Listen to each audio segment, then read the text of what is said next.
দেখো এখানে প্রশ্নটিতে বলছে কি না, এক ব্যক্তি 45 মিনিটে 6 কিলোমিটার দূরত্ব অতিক্রম করতে পারে। ঠিক আছে, যদি সে মোট সময়ের 2/3 মধ্যে অর্ধেক দূরত্ব অতিক্রম করে, তাহলে অবশিষ্ট সময়ে বাকি অর্ধেক দূরত্ব অতিক্রম করতে তার গতিবেগ কত হবে। চারটা অপশান দেওয়া আছে, তোমরা দেখতে পাচ্ছ, তো কোনটি সঠিক উত্তর হবে আমরা এখন দেখব। তো প্রশ্নটিতে যেটা বলা আছে সেটা হচ্ছে কি 45 মিনিটে 6 কিলোমিটার যাচ্ছে, তার মানে 45 মিনিট যদি সে যায় তাহলে কিন্তু সে 6 কিমি পথ যাচ্ছে।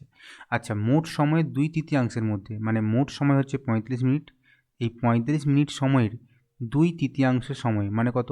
দেখো কাটাটা যদি আমরা করি তাহলে আমরা পাচ্ছি কত না 30 মিনিট। ঠিক আছে, তাহলে মোট সময়ের 2/3 সময় মানে 30 মিনিট। 30 মিনিট সময়ের মধ্যে সে অর্ধেক দূরত্ব যাচ্ছে, মানে এই 30 মিনিটে সে কিন্তু 6 কিলোমিটারের অর্ধেক যাচ্ছে, মানে 3 কিমি সে কিন্তু যাচ্ছে। ঠিক আছে, তাহলে অবশিষ্ট সময়, তাহলে দেখো এখানে 30 মিনিট সময় লেগে গেল ওই 3 কিলোমিটার যেতে, তাহলে বাকি কত আছে এখনও? যেহেতু মোট হচ্ছে 45 মিনিট সময়, তার মধ্যে 30 মিনিট চলে গেলে তাহলে আমরা হাতে থাকছে কত না 15 মিনিট আমার আর হাতে থাকছে।